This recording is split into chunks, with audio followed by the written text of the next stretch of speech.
কাল ঢাকা আসছেন যুক্তরাষ্ট্রের দক্ষিণ ও মধ্য এশিয়া বিষয়ক বিশেষ দূত সার্জিও ওগোর।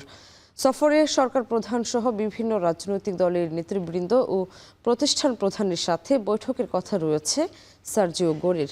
বিশ্লেষকরা মনে করছেন এই সফরে মার্কিন সরকারের পক্ষ থেকে বাংলাদেশের চীন ঘনিষ্ঠতা এড়াতে বার্তা আসতে পারে। বিপরীতে বাংলাদেশের পক্ষ থেকেও বার্তা যেতে পারে ব্যবসা সম্প্রসারণে নীতিমালা সংশোধনের। বিস্তারিত জানাচ্ছেন হোসেন জাহিদ। বয়স কেবল ৩৯।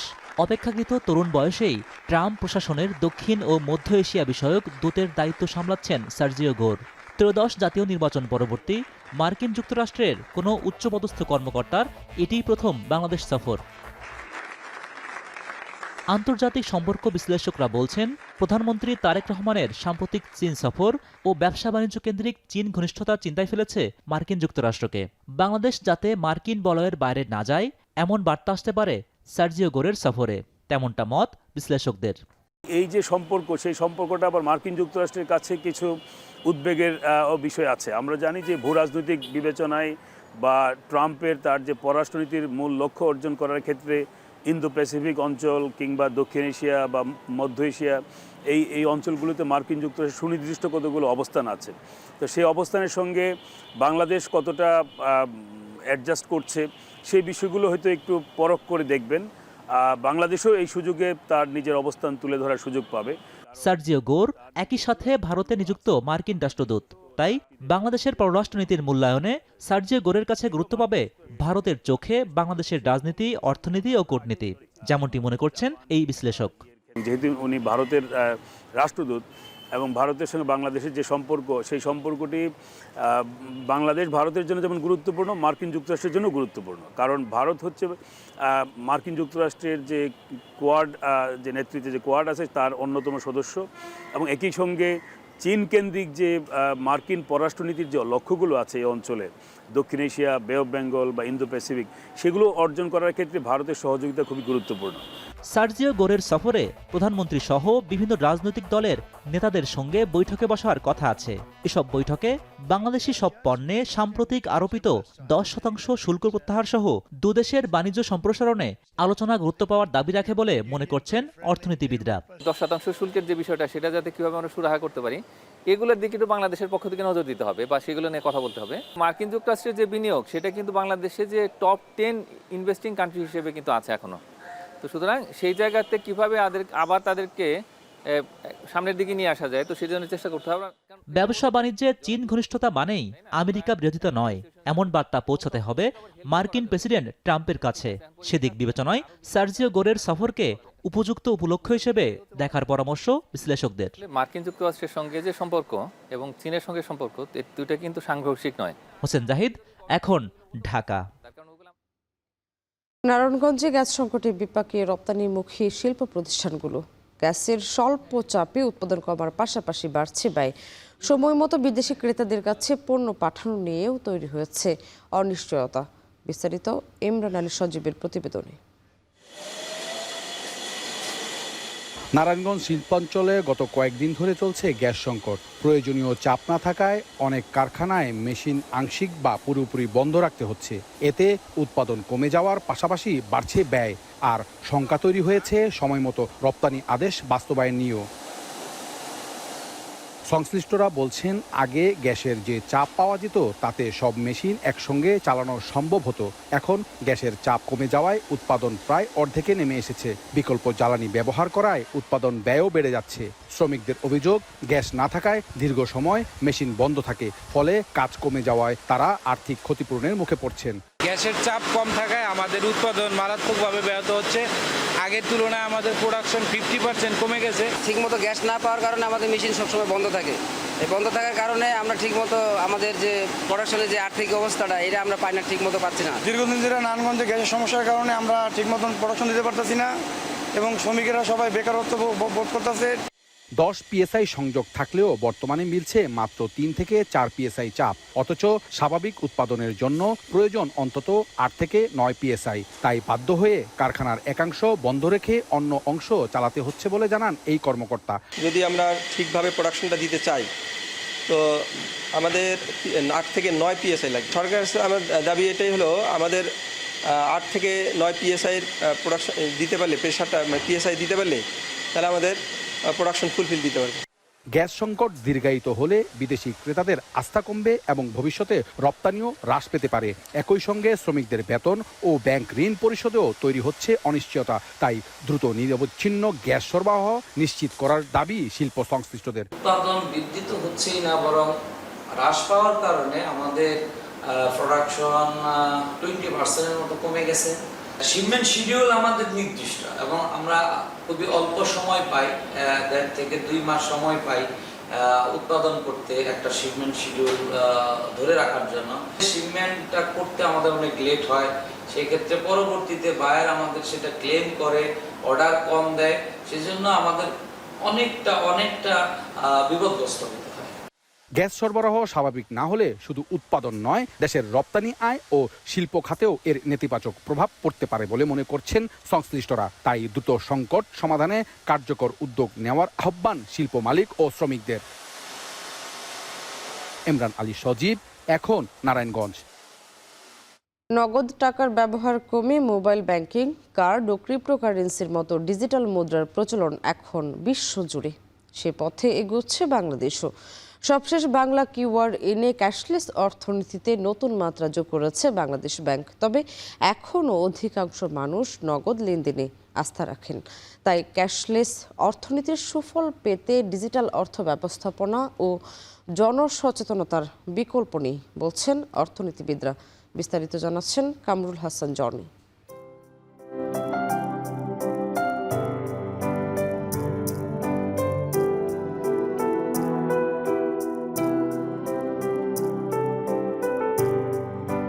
পঞ্চগড়ের 60 নারী জুবেদা বেগমের বয়স্ক ভাতা সহজ করেছে মোবাইল ব্যাংকিং। তার মতো প্রান্তিক জনগোষ্ঠীর দৈনন্দিন জীবনযাপন ধীরে ধীরে সহজ হচ্ছে ডিজিটাল লেনদেনে। আমি ব্যাংকে টাকা তুলবা যাই, লাইন ধরে, এখন তার সুবিধা হয়েছে মোবাইলে টাকা যাইলে আমরা পাচ্ছি। ডিজিটাল লেনদেনে গ্রামের তুলনায় গ্রাহক বেশি শহরে। নগদ টাকা বহনের ঝুঁকি এড়াতে অনেকেই লেনদেন করেন কার্ড কিংবা মোবাইল ব্যাংকিংয়ে। কার্ডের মাধ্যমে লেনদেনটা করলে আমাদের চুরি, তারপর বিভিন্ন রকম ঝুঁকিও কমে যায়। বেশি বাজার করতে গেলে অনেক সময় বেশি টাকা ক্যারি করাটা ঝুঁকিপূর্ণ, যার কারণে ওই যে ক্যাশ মানে কার্ডের পেমেন্টটা সহজ হয় আর কি। বাংলাদেশ ব্যাংক বলছে, শহর ও গ্রাম মিলে বর্তমানে অনলাইন ব্যাংক ও উপশাখার সংখ্যা 16,500-এর বেশি। দেশে গেল 5 বছরে কার্ডে লেনদেন বেড়েছে। ডেবিট, ক্রেডিট ও প্রিপেড কার্ডের সংখ্যাও 5 কোটি 10 লাখ ছাড়িয়ে গেছে। ডিজিটাল পেমেন্ট সম্প্রসারণ, মোবাইল ও অনলাইন ব্যাংকিংয়ে নগদবিহীন লেনদেনে আগ্রহ বেড়েছে। তবে অর্থনীতি গবেষকরা বলছেন, অবকাঠামোগত উন্নয়নে শহর ও গ্রামের মধ্যে ডিজিটাল লেনদেনের বৈষম্য দৃশ্যমান। আমি মনে করি অবকাঠামোগত গ্যাপটাই একটা বড় বাধা। আর একটা বাধা আছে, সেটা হলো গ্রাম এবং শহরের মানুষের মধ্যে অ্যাওয়ারনেস, ফাইন্যান্সিয়াল যেটা লিটারেসি বলে, ডিজিটাল লিটারেসি বলে, এখানে একটা বড় গ্যাপ আছে। নগদ টাকার বাণিজ্য চালু থাকায় সরকার চাইলেও ক্যাশলেস অর্থনীতির দিকে এগিয়ে যাওয়াকে বড় চ্যালেঞ্জ হিসেবে দেখছেন এই ব্যাংক কর্মকর্তা। এই বাণিজ্যের সাথে যারা জড়িত তারা আপ্রাণ চেষ্টা করে যাচ্ছে, তাদের কিন্তু হিউজ পরিমাণ কাস্টমার অনবোর্ডিং করেছে, আপ্রাণ চেষ্টা করে যাচ্ছে। আমাদের বাংলাদেশ সরকারের পক্ষ থেকে বা আমাদের বাংলাদেশ ব্যাংক থেকে যে সমস্ত ইনিশিয়েটিভগুলো নেওয়া হয়েছে সেগুলোর ভিতরে অনেক প্রতিবন্ধকতা সৃষ্টি করতেছে। নগদবিহীন লেনদেনে ব্যাংকগুলোর প্রস্তুতি ও সক্ষমতা যাচাই করছে বাংলাদেশ ব্যাংক। প্রযুক্তিগতভাবে এগিয়ে থাকা ব্যাংক এক্ষেত্রে গুরুত্বপূর্ণ ভূমিকা রাখতে পারে। ক্যাশলেস বা ডিজিটাল ব্যাংকিং এর জন্য সবচেয়ে গুরুত্বপূর্ণ বিষয় হচ্ছে গ্রাহকদের সুরক্ষা দেওয়া। কিছু ব্যাংক আছে আমাদের যেগুলো টেকনোলজিক্যালি অনেক বেশি অ্যাডভান্স, তারা এই ক্ষেত্রে অনেক বেশি গুরুত্বপূর্ণ ভূমিকা পালন করছে এবং তারাই আসলে লিডিং পজিশনে নিয়ে গিয়ে যখন তারা একটা পর্যায়ে পৌঁছাবে পুরো ব্যাংকিং সেক্টর একসাথে কাজ করতে পারবে। এখনও বেশিরভাগ মানুষের ভরসা নগদ লেনদেন। তাই ক্যাশলেস অর্থনীতির দীর্ঘমেয়াদী সুফল পেতে বাংলাদেশ ব্যাংক ও সিকিউরিটি এক্সচেঞ্জ কমিশনের জোরালো ভূমিকার পরামর্শ এই অর্থনীতিবিদের। মাঝে মধ্যে সেন্ট্রাল ব্যাংক বা অন্য কেউ দুই একটা পিসমিল স্টেপ নিলে হবে না, তার জন্য একটা দীর্ঘমেয়াদী একটা পরিকল্পনা করতে হবে। গ্রাহকের অর্থ ও তথ্যের সুরক্ষা নিশ্চিত করা গেলে ক্যাশলেস অর্থনীতির সুফল আসবে। তবে সংশ্লিষ্টরা বলছেন ডিজিটাল লেনদেনে আরও উৎসাহ বাড়াতে হবে সাধারণ মানুষের। কামরুল হাসান জনি, এখন, ঢাকা। শেরপুরে একটি কোল্ড স্টোরেজে অ্যামোনিয়া গ্যাস লিকেজের ঘটনায় নষ্ট হয়ে গেছে প্রায় ৫৭,০০০ বস্তা বীজ ও খাবার আলু। আর্থিক ক্ষতির মুখে শত শত কৃষক ও ব্যবসায়ী। অনেক কৃষক ঋণ নিয়ে উৎপাদিত আলু ভবিষ্যতের আশায় সংরক্ষণ করেছিলেন, কিন্তু যান্ত্রিক ত্রুটিতে সেই আশা পরিণত হয়েছে হতাশায়। যদিও প্রয়োজনীয় ব্যবস্থার আশ্বাস দিয়েছে জেলা প্রশাসন। বিস্তারিত জানাচ্ছেন জাহিদুল খান সৌরভ। শেরপুর সদরের তাজ কোল্ড স্টোরেজে রাখা সারি সারি বস্তা ভর্তি পচা আলুর দুর্গন্ধ ছড়িয়ে পড়েছে আশপাশে। কয়েকদিন আগে রেফ্রিজারেশন ইউনিটের একটি পাইপে ত্রুটি দেখা দিলে বিষাক্ত অ্যামোনিয়া গ্যাস লিকের ঘটনায় এই পরিস্থিতির সৃষ্টি হয়। কোল্ড স্টোরেজে সংরক্ষিত প্রায় ৫৭,০০০ বস্তা বীজ ও খাবার আলু নষ্ট হয়ে যায়। জেলায় সরকারি দুটি হিমাগারে প্রায় ৩,০০০ টন আলু রাখা যায়। এই জন্য কৃষকদের ভরসা একমাত্র বেসরকারি তাজ কোল্ড স্টোরেজ, যার ধারণ ক্ষমতা প্রায় ১০,০০০ মেট্রিক টন। ক্ষতিগ্রস্ত আলুর একটি বড় অংশ ছিল বীজ। আগামী মৌসুমের জন্য এসব বীজ সংরক্ষণ করেছিলেন কৃষকরা। দুর্ঘটনায় ঋণের কিস্তি এবং বীজ নিয়ে দিশেহারা তারা। নিরাপদ সংরক্ষণের নিশ্চয়তা পেয়ে কোল্ড স্টোরেজে আলু রাখা হয়েছিল বলে জানায় কৃষক ও ব্যবসায়ীরা। অনেক ঋণ করে 2বার থেকে লস খাইতেছি। খাবার পরে আবার 15,000 টাকা করে কার্টন কিনে ভাই লাগাইছিলাম আলুটা, যে গত সামনেবার লাগাবো, এখন তো আমরা নিঃস্ব হয়ে গেল। যদিও কৃষক যে পরিমাণে মালিক পক্ষে থেকে টাকা দিতেছে, এই পরিমাণ দ্বিগুণ দিলেও কৃষকের লস। স্টোর কর্তৃপক্ষের কাছে আমি জানাই যাতে এটা ন্যায্য মূল্যটা আমাদেরকে দেয়। দুর্ঘটনাবশত পাইপ ফেটে অ্যামোনিয়া গ্যাস লিক হয়েছে। এ ঘটনায় কৃষক সহ সংশ্লিষ্টদের সঙ্গে বসে ক্ষতি নিরূপণ শেষে ব্যবস্থা নেওয়া হবে বলে জানায় কোল্ড স্টোরেজ কর্তৃপক্ষ। প্রশাসনের সহযোগিতায় ক্ষতিগ্রস্ত কৃষকদের সাথে একটা সমন্বয়ের আলোচনা চলছে। অতি শীঘ্রই এদের একটা সমাধানের পথ খুঁজে পাবো বলে আমরা আশা করছি। এদিকে জনস্বাস্থ্যের ঝুঁকির শঙ্কায় আলুর নমুনা পরীক্ষাগারে পাঠিয়েছে নিরাপদ খাদ্য কর্তৃপক্ষ। কোল্ড স্টোরেজ পরিদর্শন করেছে উপজেলা প্রশাসন, আর তদন্ত করে প্রয়োজনীয় ব্যবস্থা নেওয়ার আশ্বাস এই কর্মকর্তার। জেলা প্রশাসক স্যার, ওইখানকার বিসিকের কর্মকর্তা সহ নিরাপদ খাদ্য অফিসার সহ সবাই বিষয়টি দেখছেন এবং মালিক পক্ষের সাথে কথা বলে ক্ষতিগ্রস্ত কৃষকদেরকে ক্ষতিপূরণ দেওয়ার বিষয়টি এখন আলোচনা চলছে। ক্ষয়ক্ষতির প্রকৃত পরিমাণ নিরূপণ এবং নীতিমালা মেনে কৃষি বিভাগের প্রয়োজনীয় সহায়তা প্রদান সহ ভবিষ্যতে নিরাপত্তা ব্যবস্থা আরও জোরদারের বিষয়ে কর্তৃপক্ষের সঙ্গে আলোচনা করা হবে বলে জানান এই কর্মকর্তা। আমরা ক্ষতিগ্রস্ত পরিদর্শন করছি এবং কৃষকের সাথে আমরা কথা বলেছি। পাশাপাশি ক্ষতিগ্রস্ত কৃষকদের তার ক্ষতি পূরণ পায় সেই বিষয়ে আমরা জেলা প্রশাসনের সাথে কাজ করে যাচ্ছি। চলতি মৌসুমে শেরপুর জেলায় ৫,০৪৫ হেক্টর জমিতে আলু চাষ করেছেন কৃষকরা। এসব জমি থেকে আলু উৎপাদন হয়েছে প্রায় ১,৯০,০০০ মেট্রিক টন। জাহিদুল খান সৌরভ, এখন, শেরপুর। হবিগঞ্জে এনসিপি নেতৃবৃন্দের উপর হামলার প্রতিবাদে রাতে রাজধানীতে বিক্ষোভ মিছিল করেছেন দলটির নেতাকর্মীরা। এই ঘটনায় আজ দেশ জুড়ে বিক্ষোভ কর্মসূচির ডাক দিয়েছে এনসিপি। প্রতিবাদ মিছিলে জাতীয় ছাত্র শক্তির সাধারণ সম্পাদক আবু বাকির মজুমদার বলেন, বিএনপি এখন আওয়ামী লীগের পথ অনুসরণ করছে। স্বরাষ্ট্রমন্ত্রী তার দায়িত্ব যথাযথভাবে পালন করছেন না বলেও অভিযোগ করেন তিনি। অন্য বক্তারা বলেন, দ্রুত এই হামলার বিচার না হলে কঠোর আন্দোলনে যাবেন তারা। মঙ্গলবার রাত 10:30টায় এনসিপির ঢাকা মহানগর উত্তর ও দক্ষিণের নেতাকর্মীরা বিক্ষোভ মিছিল শুরু করে বাংলা মোটর থেকে। পরে মিছিলটি শেষ হয় শাহবাগে।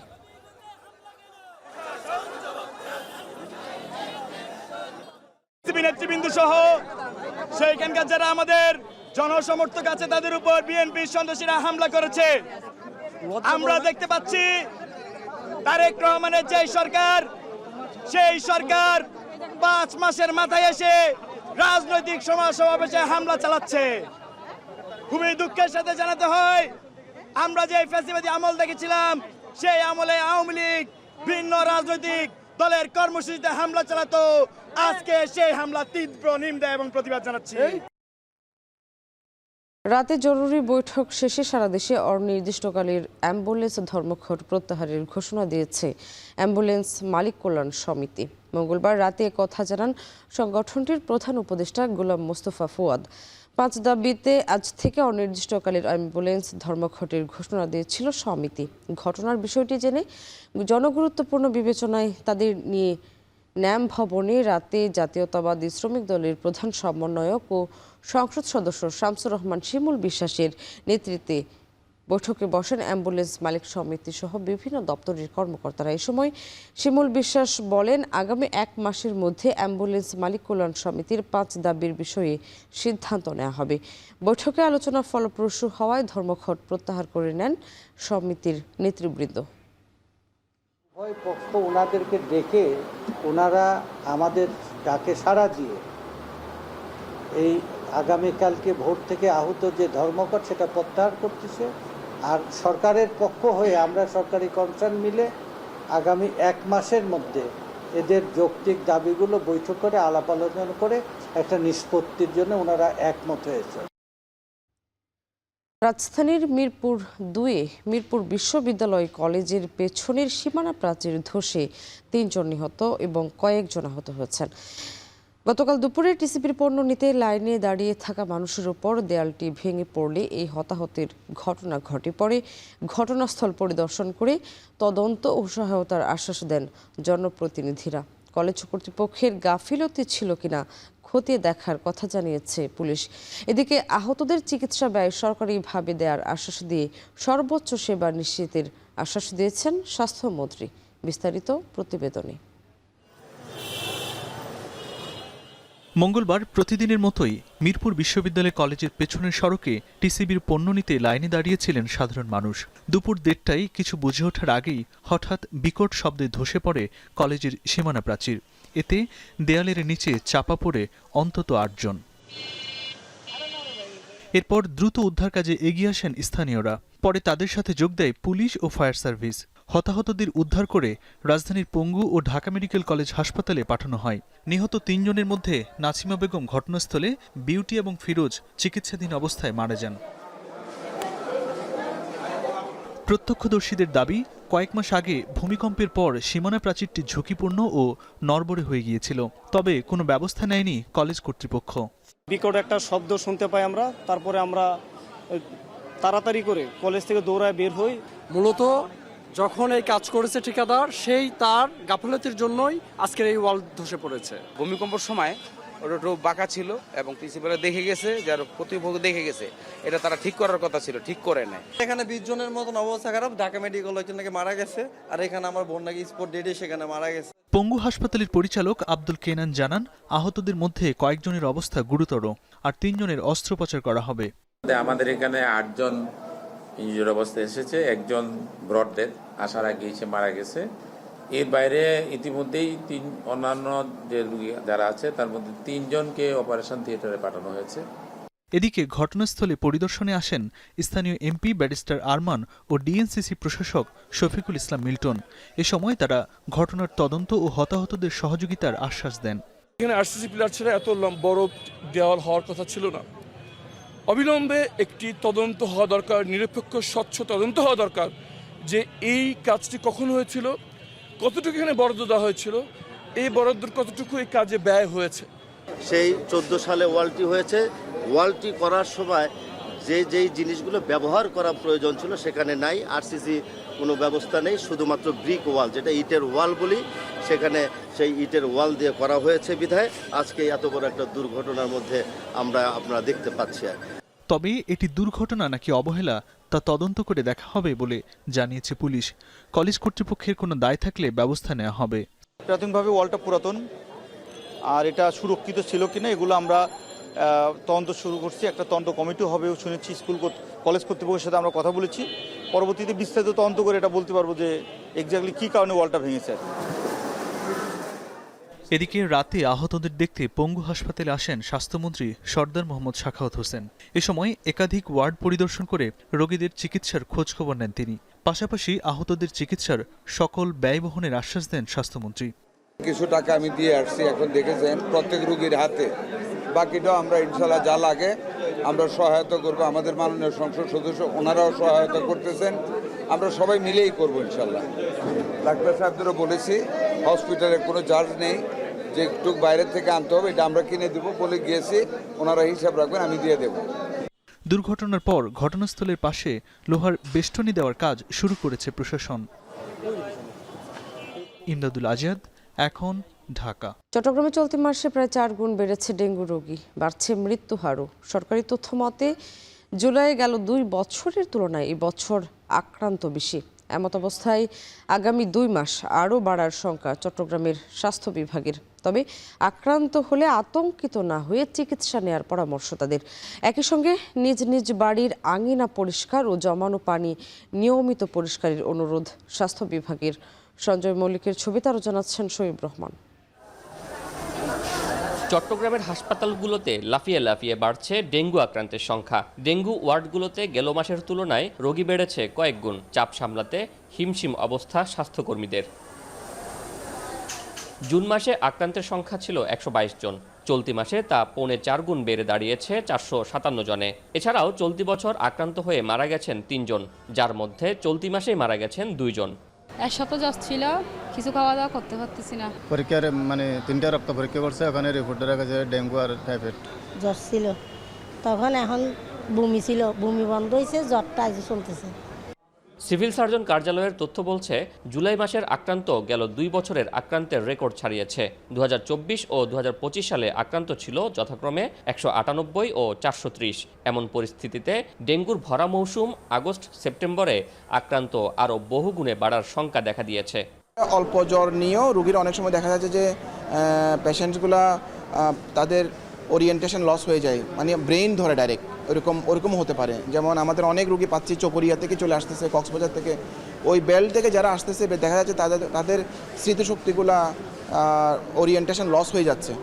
তবে পরিস্থিতি সামাল দিতে সব ধরনের প্রস্তুতি আছে বলে জানিয়েছে চট্টগ্রামের স্বাস্থ্য বিভাগ। উপজেলা ও জেলা পর্যায়ে হাসপাতালগুলোতে ডেঙ্গু কর্নার ও ওয়ার্ড খোলার কথা জানিয়েছে তারা। আমরা উপজেলা পর্যায়ে ডেঙ্গু কর্নারগুলো তৈরি করেছি এবং সেখানে চিকিৎসার সব সরঞ্জাম আমরা ওখানে নিশ্চিত করেছি, যাতে বিনা কারণে যেন কোনো রোগী আমাদের উপজেলা পর্যায় থেকে রেফার হয়ে জেলা হাসপাতাল অথবা চট্টগ্রাম মেডিকেল কলেজ বা টারশিয়ারি হাসপাতালগুলোতে না আসে।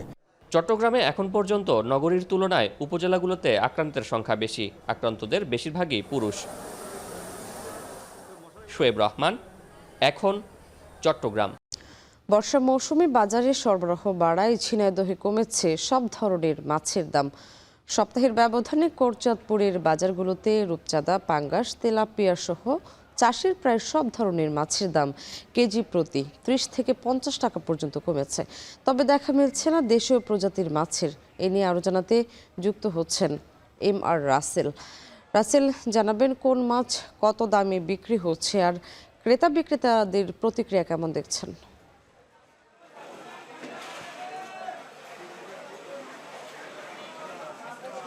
শাম্মী, আমি এই মুহূর্তে রয়েছি ঝিনাইদহের অন্যতম সবচেয়ে বড় যে মাছের আড়ত রয়েছে কোটচাঁদপুর মাছ বাজারে, এবং ভোরের আলো ফোটার সঙ্গে সঙ্গেই এ বাজারে যে মাছ বিক্রির কর্মযজ্ঞ সেটি কিন্তু শুরু হয়েছে। আমরা দেখেছি এই অঞ্চলের মাছ চাষি এবং ব্যবসায়ীরা বিভিন্ন পরিবহন যোগে কিন্তু এই বাজারে মাছ নিয়ে এসেছেন। তবে সরবরাহ বেশি থাকার কারণে কিন্তু আজকে মাছের দাম কিছুটা কম রয়েছে। তবে ক্রেতা যারা রয়েছে তারা কিন্তু বলছে যে গত সপ্তাহের তুলনায় কিছুটা কম থাকলেও তাদের নাগালের বাইরে রয়েছে। আমি যদি আজকের বাজার দরটা যদি একটু বলি তাহলে ইলিশ প্রকারভেদে 800 থেকে 2000 টাকা কেজি দরে বিক্রি হচ্ছে। আর রুই মাছ সেটিও কিন্তু 300 থেকে শুরু করে 600 টাকা প্রকারভেদে বিক্রি হচ্ছে।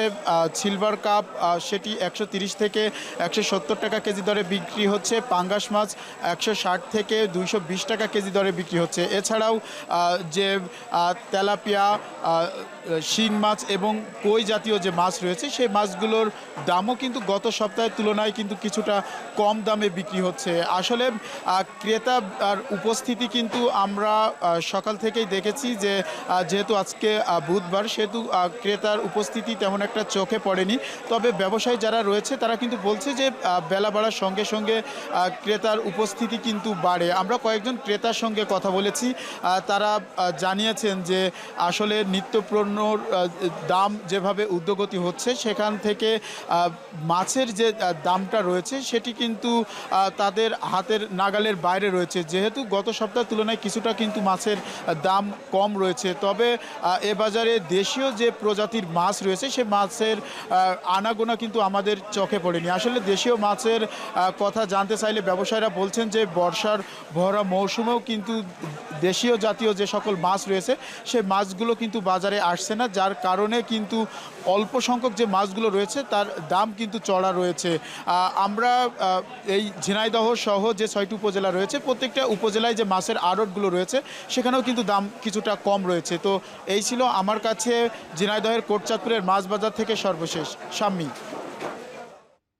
ঝিনাইদহ থেকে যুক্ত ছিলেন MR রাসেল। পাকা আনারসের মাতাল করা ঘ্রাণ, ভোর থেকেই হাটে ছুটছেন চাষিরা। কৃষি অফিস বলছে টাঙ্গাইলের মধুপুরেই প্রায় 560 কোটি টাকার আনারসের বাজার রয়েছে। তবে বৈরী আবহাওয়ায় কপাল পড়ছে চাষিদের। কৃষি অর্থনীতিবিদরা বলছেন সারা বছর আনারসকে প্রক্রিয়াজাতকরণ করে ভোক্তার কাছে পৌঁছে দেওয়া সহ রপ্তানি করা গেলে সমৃদ্ধ হবে অর্থনীতি। জাহাঙ্গীর আকন্দের ছবিতে আরও জানাচ্ছেন ইমতিয়াজ আহমেদ। টাঙ্গাইলের মধুপুরের আদিকন্ত হলদে সবুজ ক্যানভাসের শিল্পী কৃষক নিজেই, যাদের হাড়ভাঙা শ্রম আর ঘামছড়া আনন্দ বিষাদ মাখা শস্যরা ফিরে পেয়েছে শৈল্পিক রূপ। আলো ফুটতেই সাইকেলে করে মধুপুরে আনারস হাটে নেয় চাষিরা। তবে বর্গা চাষিদের ভয় গত হাটে 6 থেকে 60 টাকা দরে প্রতি পিস বেচা আনারস আজ কত দামে বিক্রি হবে।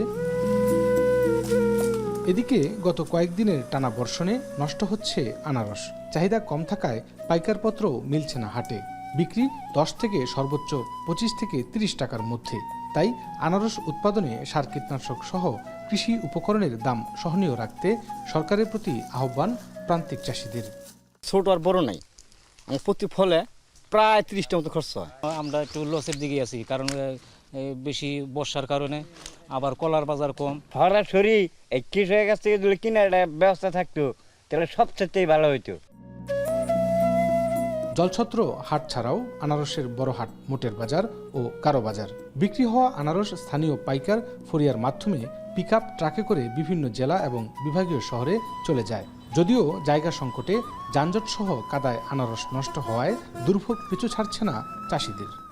এখানে আসে আনারস কেনার জন্য, কেউ আসে কলা কেনার জন্য এই জলছত্র বাজারে। যোগাযোগ ব্যবস্থার খুবই অবনতি। আপনার অটো খরচ বেশি বেড়ে যায়, অনেক খরচের কারণে আপনার মনে করেন চাষি মনে করলেন যে ক্ষতিগ্রস্ত। উপজেলা কৃষি অফিসের তথ্য মতে চলতি অর্থবছরে মধুপুরে আনারসের আবাদ হয়েছে 6,665 হেক্টর জমিতে। উৎপাদন হবে 2,25,864 মেট্রিক টন, যার মূল্য প্রায় 560 কোটি টাকা। আর কৃষি অর্থনীতিবিদরা বলছেন আনারস প্রক্রিয়াজাতকরণের মাধ্যমে সারা বছর বাজারে আনারসের সরবরাহ বাড়াতে হবে। বিদেশে রপ্তানি বাজার ধরা গেলে লাভবান হবে দেশের চাষি থেকে কৃষি অর্থনীতি। এক্সপেক্টেড ফলন যেটা আমরা ক্যালকুলেশন করেছিলাম সেটা হলো 2,25,854 মেট্রিক টন, যার বাজার দর প্রায় 560 কোটি টাকা। সামনের দিন হবে ফুড প্রসেসিং এর দিন, এবং সেই ফুড প্রসেসিং এর আনারস হতে পারে one of the important item. এবং এটা যদি আমরা প্রসেস করে আমাদের ডোমেস্টিক মার্কেটে রাখি এবং ইন্টারন্যাশনাল মার্কেটে আমাদের জানা মতে যথেষ্ট চাহিদা আছে। বর্তমানে মধুপুর ছাড়াও মুক্তাগাছা, ফুলবাড়িয়া, ঘাটাইল ও সখীপুর উপজেলার বিস্তীর্ণ এলাকায় আনারসের আবাদ হচ্ছে। ইমতিয়াজ আহমেদ, এখন টাঙ্গাইল। জাপানে শক্তিশালী ভূমিকম্পে দক্ষিণাঞ্চলীয় কুমামোতো শহরে নিহতের সংখ্যা বেড়ে দাঁড়িয়েছে 13 জন। তবে প্রাণহানির সংখ্যা আরও বাড়তে পারে বলে আশঙ্কা করা হচ্ছে। শপিং মল ধসসহ বিভিন্ন স্থাপনার নিচে আটকে আছে অনেক মানুষ। এরই মধ্যে প্রায় 10,000 মানুষকে নিরাপদে সরিয়ে নেওয়া হয়েছে। এছাড়া বিদ্যুৎহীন অবস্থায় আছেন হাজার হাজার মানুষ। আটকে পড়াদের উদ্ধারে কাজ করে যাচ্ছেন উদ্ধারকর্মীদের দল। বিস্তারিত জানাচ্ছেন পেনুকা সুলতানা। ভূমিকম্প প্রবণ এলাকা হিসেবে প্রায় প্রতিদিনই ছোটখাটো কম্পন হয় জাপানে। তবে এর মাঝেও বড় ধাক্কা দিল গেল মঙ্গলবার। 7.1 মাত্রার ভূমিকম্পে থাবায় ক্ষতবিক্ষত জাপান। স্থানীয় সময়ে মঙ্গলবার বিকেলে দেশটির দক্ষিণাঞ্চলীয় প্রধান দ্বীপ কিউশুতে আঘাত হানে ভূমিকম্প। অবশ্য মার্কিন ভূতাত্ত্বিক জরিপ বলছে এর তীব্রতা ছিল 6.8 মাত্রার। ভয়াবহ এই ভূমিকম্পে কিউশুর কুমামাতো প্রিফেকচার বা প্রশাসনিক অঞ্চলে ব্যাপক ক্ষয়ক্ষতি হয়েছে। বিশেষ করে তীব্র ঝাঁকুনিতে কুমামাতোর ইয়ন শপিং মল থেকে বিস্ফোরণের শব্দ শোনা গেছে। এতে ভবনটির দ্বিতীয় তলার একাংশ ধসে পড়ে। ফলে সেখানে আটকে আছে অনেকেই। হতাহতের সংখ্যা আরও বাড়তে পারে বলে আশঙ্কা করছে কর্তৃপক্ষ।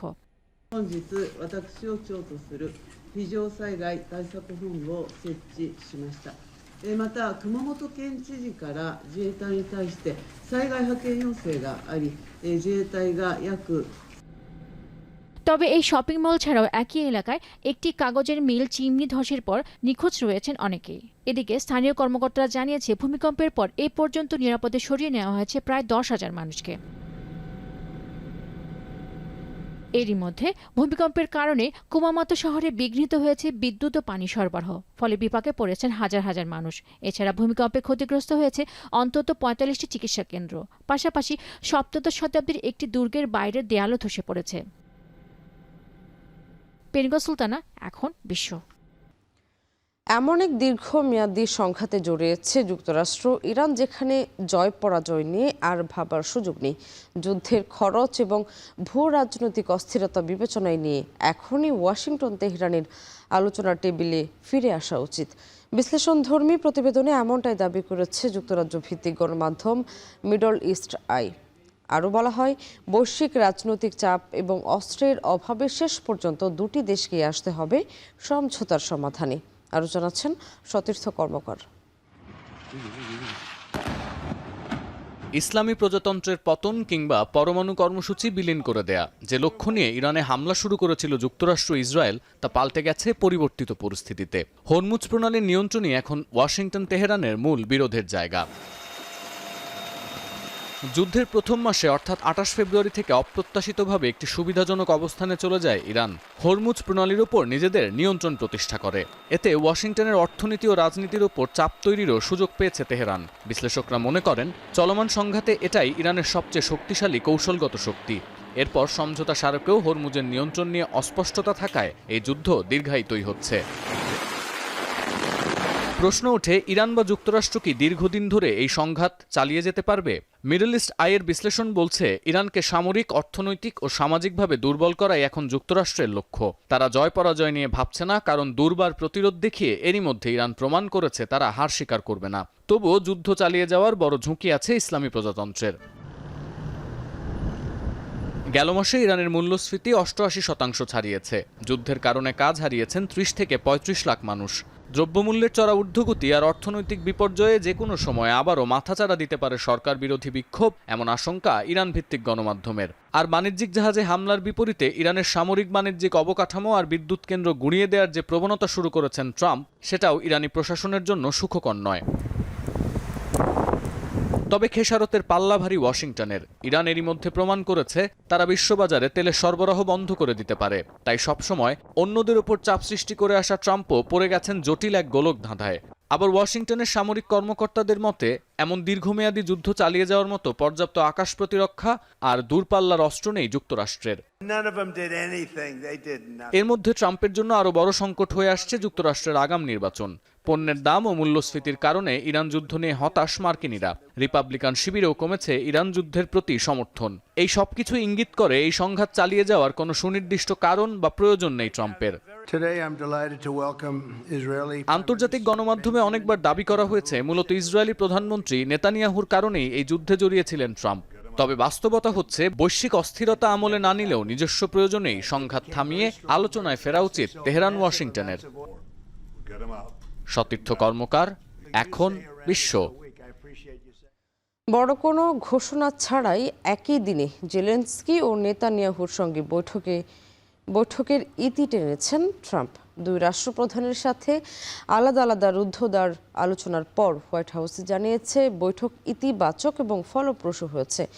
জেলেনস্কির দাবি, আলোচনায় মার্কিন প্রতিরক্ষা ব্যবস্থা প্যাট্রিয়ট ইন্টারসেপ্টর উৎপাদনের লাইসেন্স নিয়ে বিস্তার আলোচনা হয়েছে। বিপরীতে তাৎক্ষণিক প্রতিক্রিয়ায় নেতানিয়াহু বলেছেন, ট্রাম্পের সঙ্গে এটিই ছিল তার এ যাবৎকালের সেরা বৈঠক। বিস্তারিত জানাচ্ছেন সতীর্থ কর্মকার। যুক্তরাষ্ট্রের ক্যাপিটল রোটুন্ডায় যখন প্রভাবশালী মার্কিন রাজনীতিবিদ ও সিনেটর লিন্ডসে গ্রাহামের শেষ বিদায় অনুষ্ঠানের তোড়জোড়, তখন ভিন্ন এক কারণে সবার নজর ওভাল অফিসের দিকে। লিন্ডসে গ্রাহামকে সম্মান জানানোর ফাঁকে এদিন ট্রাম্পের সঙ্গে বৈঠক করেছেন ইউক্রেনের প্রেসিডেন্ট ভলোদিমির জেলেনস্কি আর ইসরায়েলি প্রধানমন্ত্রী বেনিয়ামিন নেতানিয়াহু।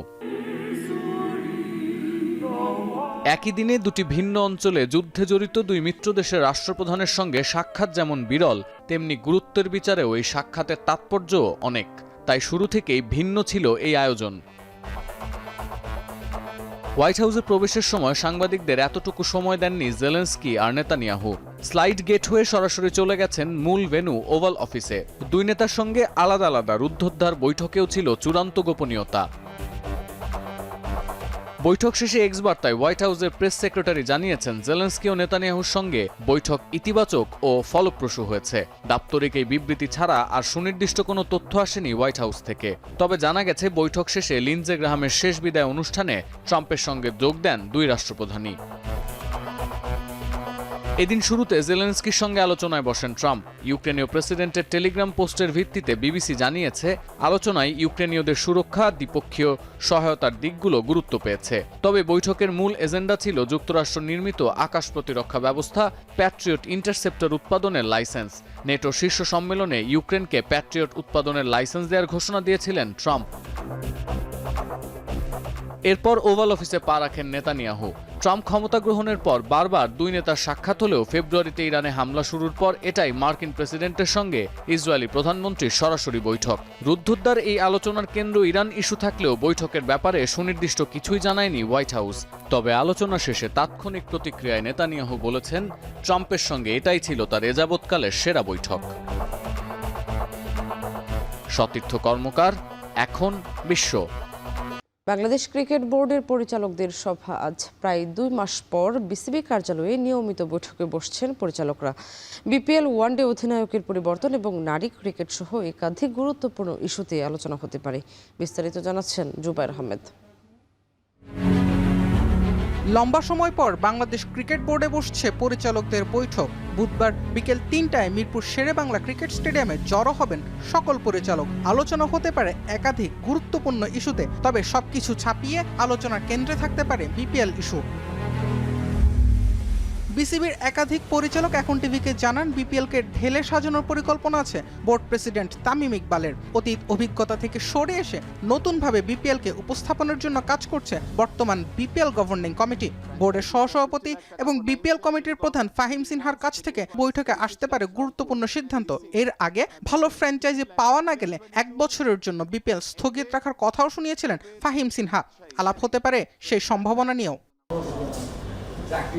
আলোচনা আসতে পারে অধিনায়ক ইস্যুতেও। ক্রিকেট অপারেশনস এবং বিসিবি সংশ্লিষ্টদের ভাষ্য, এখনো আলোচনা একেবারেই প্রাথমিক পর্যায়ে। তবে পুরো বিষয়টি দেখভাল করছেন বোর্ড প্রেসিডেন্ট তামিম ইকবাল। তাই অধিনায়ক নিয়ে আলোচনা থেকে কি সিদ্ধান্ত আসতে পারে তা এখন পর্যন্ত ধোঁয়াশা।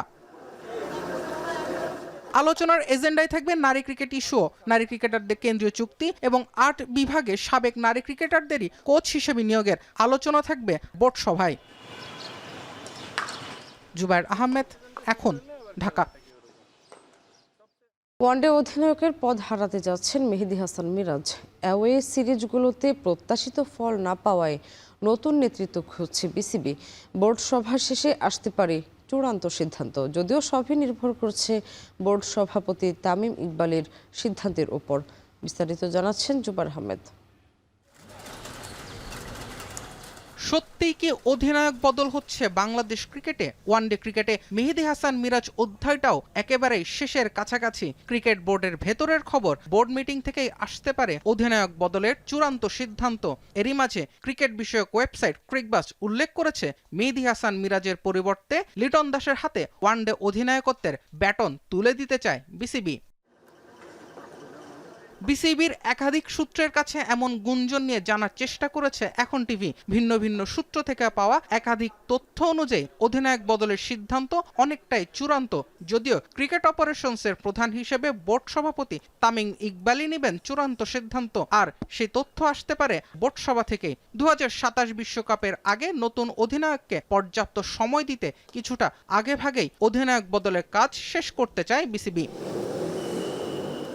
ক্রিকবাজের খবর অনুযায়ী শুরুতে নাজমুল হোসেন শান্তকেই অধিনায়ক হিসেবে বিবেচনা করা হয়েছিল, যদিও পরবর্তীতে টি-20 অধিনায়ক লিটন দাসকেই ওয়ানডে দলের জন্য পছন্দ করা হয়েছে। এর মাধ্যমে সাদা বল এবং লাল বলের জন্য আলাদা আলাদা অধিনায়ক পাচ্ছে টাইগার ক্রিকেট। 2025 সালের জুনে ওয়ানডে অধিনায়ক হয়েছিলেন মেহেদী হাসান মিরাজ। ঘরের মাঠে একাধিক সিরিজ জিতলেও দেশের বাইরে মিরাজের অধিনায়কত্ব ছিল একেবারেই গড়পড়তা। তার অধীনে 13 ম্যাচ থেকে মাত্র 2 জয় পেয়েছে বাংলাদেশ, সঙ্গে পারফরমেন্স ছিল পড়তির দিকে। 2027 সালে আফ্রিকার মাটিতে বিশ্বকাপ বিবেচনায় তাই অধিনায়ক বদলের সিদ্ধান্তে আসতে যাচ্ছে বিসিবি। জুবায়ের আহমেদ, এখন, ঢাকা। এই ছিল এখন বাজারে। এখন টেলিভিশন ওয়েবসাইটে দেখতে ভিজিট করুন www.ekhon.tv। এছাড়া ফেসবুকে দেখুন facebook.com/tv.ekhon এবং ইউটিউব এখন টেলিভিশন দেখতে ভিজিট করুন youtube.com/c/ekhon tv।